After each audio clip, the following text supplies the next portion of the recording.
Hello, my name is Emmy. I'm reading from day 5 from the writer from a sensitive country. Shame, praise be to the Lord, the God of shame.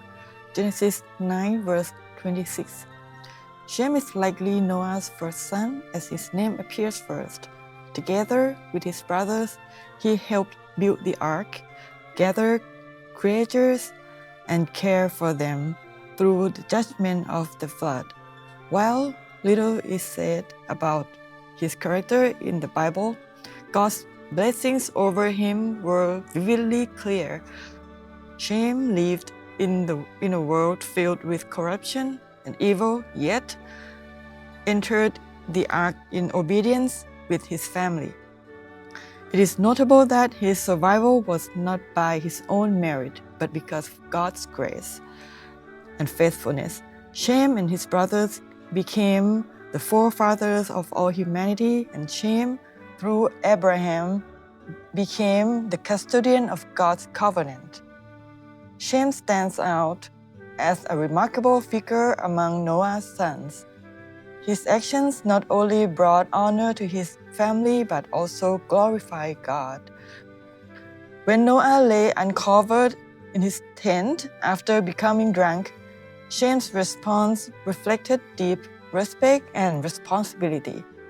Instead of exposing his father's shame like Ham did, Shem, along with Japheth, chose a careful and respectful way to cover him. This act became a testimony to Shem's character of honor and faith. Noah, recognizing this, blessed Shem and Japheth, while cursing Ham for his dishonor. In Shem's case, Noah went even further by declaring, "Praise be to the Lord, the God of Shem." It is noticeable that this blessing is unique because its focus was not on Shem but on the Lord, the God of Shem. What a privilege for Shem!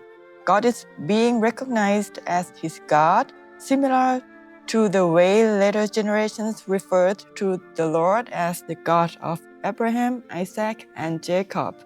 God's name is being glorified through him. Moreover, this statement showed that God's presence and favor rested on Shem, and that Shem enjoyed a close fellowship with God, demonstrated through acts of worship and through a strong living testimony. Shem's greatest treasure was not in his own identity and fame, but that the Lord was his God. One writer puts it this way: "This is a starting point of true blessing belonging to God. Shem's identity was that he belongs to the Lord, which is above every other blessing." This reminds us that the greatest honor is not glorifying ourselves but being connected to God. Christians live as a minority and often experience discrimination, prejudice, and significant marginalization in the basis of their faith. Just as it was a privilege of Shem that God was recognized as his God, it is likewise a privilege for Christians to be recognized as God's people. This identity gives them dignity and courage to live with confidence in a society that ostracized them. All who face such challenges should be mindful to remember that their true identity is in Christ, who has called them to take up their cross and follow him, promising to be with them even in their sufferings. Shem's story reminds Christians that their true worth and calling do not come from social status or the opinions of others, but from belonging to God, Jesus himself. Shem holds a significant place in God's redemptive plan.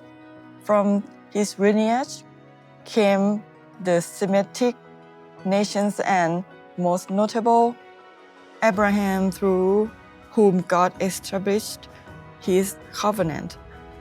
The people of Israel came from Abraham, and through them, God gave his written revelation to the world. The blessing on shame found its ultimate fulfillment in Jesus Christ, who brought salvation to the world for all people, regardless of lineage.